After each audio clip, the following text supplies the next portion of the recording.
Hey guys, hey Wranglers, it's time for another roundup today, and we got a really good story for you. But just want to say off the top, if you like the stuff, like and subscribe and tell a friend. Enough of that. Okay, here's what we got. I'm going to not tell the story. I'm going to talk about Lake Baikal today. Now you ask, well, where is Lake Baikal? Lake Baikal is the deepest lake in the world, and it's also the oldest lake in the world. Let me show you some slides here and get some perspective on this thing. Here's a nice little picture of Lake Baikal, and during the winter and the breakup, you can see the cute little ice flows and all that. This is in Siberia, and let me show you another chart here. This is give you some idea of how deep Lake Baikal is. You can see it over here on the left, the big long one. These are the rest of the lakes, and we got part of the Atlantic Ocean there. Lake Superior, Lake Huron, Lake Erie, and Lake Ontario, and then Lake Baikal.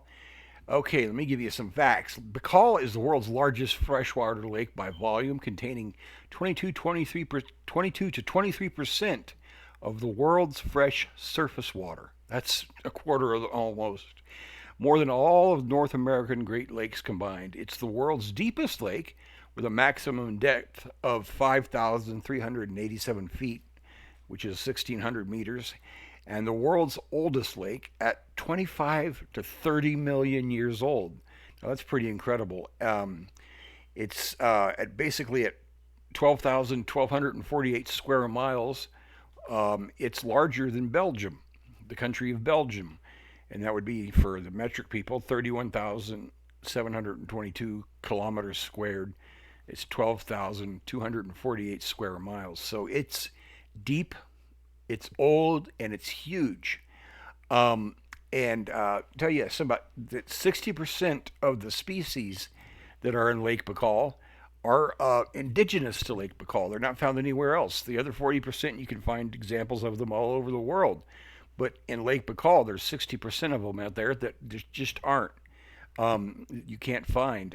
People have, let me turn the slides off for a second. Now, there's all kinds of legends about Lake Baikal. One of the starting ones is people claim to see like ghost ships floating around on it and that kind of thing. And that was there was a couple of instances. I read an instance about a security guard that had heard that, and about and kids who had or young. I should say kids, not little kids, but like teenagers and people in their 20s who had seen these ghost ships in the fog. And the security guard claimed he had too. I should say a security guard. Lakes don't have security guards. He's a ranger, like a ranger for the area. So I read a couple of accounts of that. Now, when I started researching this, I just kept digging and digging because there's just so much stuff here about Lake Baikal. Now, whether it's true or not, that's something you guys have to decide for yourself. It's pretty amazing stuff. They say, let me see my next slide here. I think it's, yeah, they say a lot of dead animals when they find them in Lake Baikal, they're hollowed out on the inside. They may be intact on the outside, but hollowed out on the inside. This is an oil fish from Lake Baikal. I don't know if he's hollow inside or not. It didn't. It was on under a article talking about them, so maybe he was, but he doesn't look that. I'm not sure if he was or not. But there's all kinds of. I don't know if the oil fish is indigenous there, but this is an oil fish from Lake Baikal. Let me see what else we've got here. This is a jellyfish that basically excuse me. There's a bunch of there's a lot of jellyfish, and you can see this kind of get basically a scope on the size of that. There you can see a diver in front of that jellyfish, I believe. It looks like a diver or some kind of mecha or either a probe, but it looks like he's got a face, so it looks like a diver using one of those propeller things that they use under the water. And this is a big ass jellyfish, excuse me, big jellyfish found in Lake Baikal. Now, one of the first and creepiest things I read about Lake Baikal is right after World War II, they're finding these dead bodies. These dead bodies around Lake Baikal of humans had gray eyes, their muscles were completely stiff, and their veins and arteries were black. Okay, and what they attributed this to was something they called crawling jellies. They were actually jellyfish that were supposedly crawling up on the shore, attacking and killing people or whatever. They said they had an adhesive on that they would use to help propel themselves on their tentacles. Also, the poison they used was 89% pure as poison, meaning it was one of the strongest poisons they've recorded. And right after World War II, this was getting to be a problem around Lake Baikal. So the Russian government dumped a bunch of cyanide in there to try to kill off the population of the crawling jellies. I don't think this guy is a crawling jelly. I think he's just a swimming one. But there's these big jellyfish down there, and inside their bells, sometimes they have complete ecosystems inside their bells, their heads. Now that's not unusual because all jellyfish are creatures called siphonophores. Almost all of them. There's a few of the little ones that aren't, but a siphonophore isn't just a single organism. It's a colony of organisms that work together. Imagine this. They each have different jobs. Imagine like if your liver was a different organism and your heart was a different organism and all that, but they all combine to work together. That's what this dude is here, okay? Now, maybe there's an example of a boat that was rescued on Lake Baikal by the rangers there, and they had pulled it in. It was empty. They didn't know what happened to it, but they're looking around the boat, and one of the guys looks up at the front of the boat. Okay, this is a really okay. Let me turn this off. One of the guys is looking around the boat. They're all looking around the boat. There's nobody there. One of the rangers spots a guy at the front of the boat, and he's like, "Okay, I'm gonna go up and talk to the dude." The guy didn't look quite right. He almost looked translucent. He goes up there to talk to the guy. The guy doesn't respond. He's like, "Hey, in Russian, you need to speaking to me. What is going on? What is wrong with the boat?" And he said the guy just split into different pieces and jumped into the water. The different pieces jumped into the water. Was this some kind of a jellyfish or creature that could combine to imitate a human? I don't know, but this was the guy's account. This is what he said, and that was another creepy one of the legends that are from around that place. Another story was about crustaceans that are down here. This was actually a crustacean that lives in Lake Baikal. And this comes, the reason I included this picture was it's pretty close to a story of there's some boys that were out playing and they were messing around on the lake and skating and stuff, and they looked under the water and or maybe not skating, just messing around, and they saw something that looked like maybe hands, sort of like human hands, but not exactly. But they had what appeared to be suckers on them, and they kind of backed off the lake, and this thing pops up out of the lake. Long story short, this crustacean comes up out of the lake, and one of the boys describes it as bipedal. It's walking on two legs. It's bigger than a man. It looks like a cross between a mosquito and a lobster. I mean, I don't know if this is one of them or not. And it comes walking across the lake towards them, but it ignores them. The kid was sitting there and it walked just right past him. I guess the crustacean had other jobs it was going to do, but he said that he saw this thing, and people. The other follow up to this is people say that you can see these things on the north end of the lake. They're not always real obvious, but they're there on the north end of this lake. These weird two-legged bipedal crustaceans move around. Again, this is a 30 million year old lake. This could happen, or it could be a outlandish story. Um, and so, and these crawling jellies I mentioned earlier, supposedly they could read through their skin, that helped them uh, I shouldn't say motivate, move around. Let's see what else we've got here. Okay. Oh, this was really interesting. This brings me to another part of the story that we're going to get to. One of the security guards, and take this for what it's worth, one of the rangers that had lived around there was really fascinated by this. I think he said he saw the crustaceans on the north end, and he was trying to inquire about the lake. And there was this hobo dude that lived around the lake, and they called him Stark. They didn't call him Tony Stark, but they called him Stark. And he was a smelly, gross old hobo. And he wanted to talk to the guy, and the guy was real standoffish about talking about anything. The first encounter he had with the guy told him about the crawling jellies, and then kind of wouldn't talk to him anymore. But he found out the guy really liked chess, so he would sit out in front of one of the lodges there and start playing chess. And sure enough, guy comes up and plays chess with him, and they start talking. They befriend each other, and the guy wants to show him some videotapes. Stark wants to show our ranger some videotapes, and Stark says, "Okay." He goes, "Well, how do you know all this stuff? How did you get all this?" He goes, "Well, I used to be a biologist here, and I basically got in trouble and got blacklisted, and so they did that. And then let's fast forward a little bit, no pun intended with the videotape. He has a pristine VCR he's kept, and he's got two VCR tapes. He plugs one in, and he says, "This is when myself and two other biologists went down on a sub in Lake Baikal, and as he went down, he was showing them all these different creatures that were down there. They were, huge crabs. Sometimes he said had limbs the size as long as cars. Giant, big eels, really, really big eels, the centipede-like creatures that live down there. And he said he also saw something that appeared to be a trilobite. And so this biologist guy, Stark, is describing each one of these.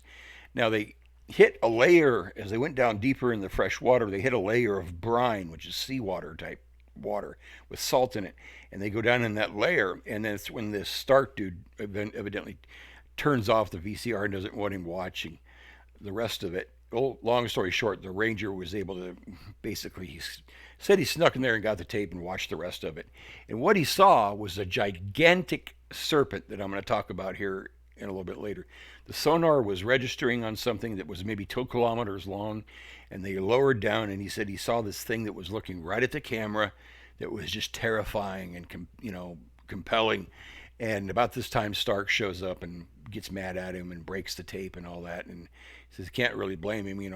I was probably someplace I shouldn't have been." But that's what this guy's story was. Now, I don't know if a ranger, park ranger, is going to go invade some hobo shack and do this. But one of the creatures they saw in that submarine that was descending was a whale skeleton that apparently was animated, had been animated, and was on the bottom of the lake, but was moving. And and there had been rumors of a transparent creature in the Lake Baikal that would, giant transparent creatures that would, eat stuff and be seen mulling around the lake. Long story short, what the biologist found was that this thing was covered in a certain type of microorganism that could feed off the minerals in the whale bones, and it kind of did a coating all over the bones.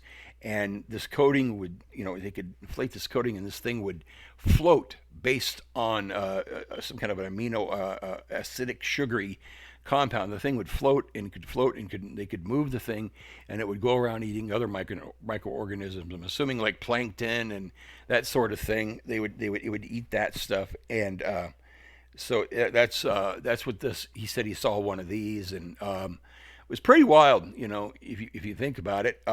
But this is I included this. This is a artist's drawing of what he thinks this thing might look like, and you can see him swimming around with the other fishes. And well, a whale's not a fish. A whale's mammal. He's swimming with the fishes. He's not dead. I guess he is, but anyway. So that's what some of the stuff this guy reported. Now, there's a report that the Russian military sent down some divers into Lake Baikal, and they saw humanoids down there. Now, I think these tanks are just put in on the bottoms there. They're just put in for artistic things. This whole thing's obviously an artistic rendering and not a photograph. But they said they got down there and they saw these humanoids that looked a lot like this that were floating along. Well, for whatever reason, one of the Russians, a couple of them, decided that they're going to try to capture one. So I guess they unfurled a net and went after it. And as they did that, they say like a huge wave force hit them, like a wave of tremendous force hit them and blew them up out of the water. And I think there was 5 of them down there, 5 of the divers, and they just went shooting up to the top. 3 of them died from decompression complications. You can't just go up the water table that fast. You scuba people know this. It'll kill you. The nitrogen bubbles in your blood and all that. You have to decompress a little bit at a time. Well, this thing shot them right up out of the water, and they said 3 of the Russian military died from this. 2 of them survived, but they claim there's these humanoids down there. I don't know if there are. I don't know if they're not. Again, this is what the story is, and so we have that story too. A lot of strange stories coming out of there. Okay, now other thing they have are these rings that you can see, these satellite rings, where there's satellites pick up these big rings in Lake Baikal.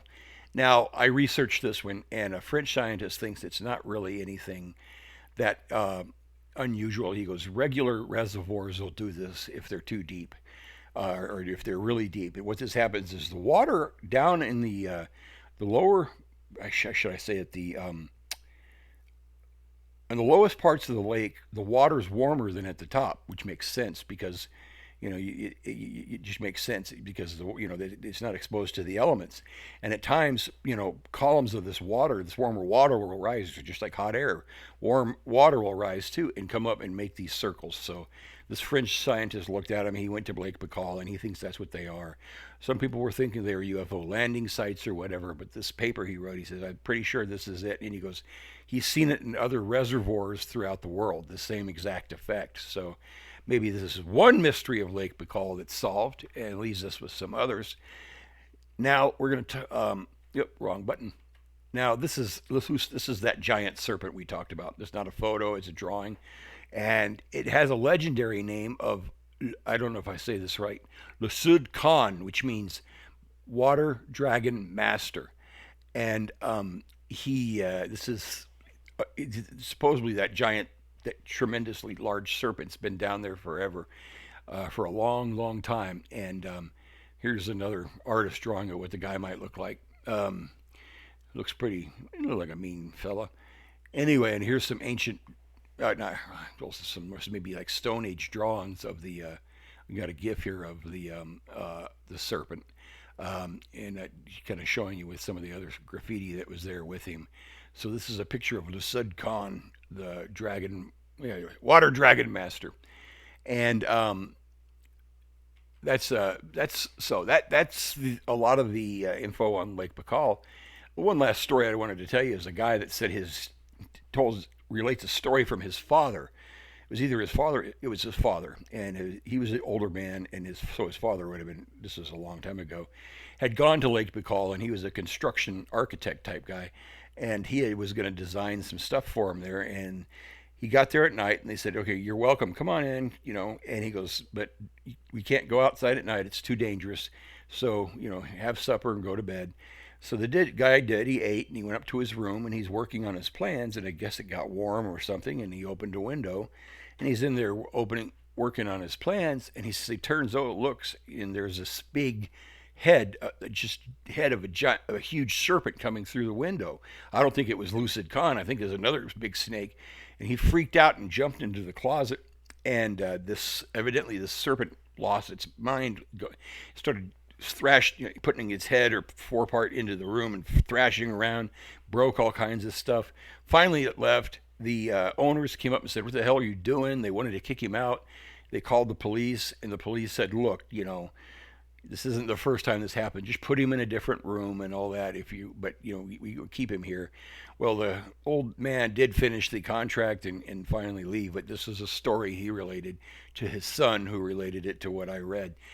So this is a million things about Lake Baikal, and it sounds like it'd be a great place to have a Wrangler roundup. Makes me almost want to move there. But there's a lot of activity on Lake Baikal.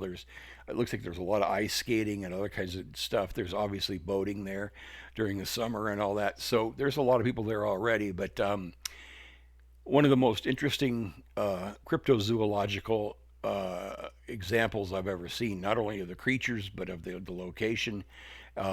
The deepest lake on the planet and the oldest lake on the planet. That's pretty damn cool. So, anyway, guys, I hope you enjoyed today's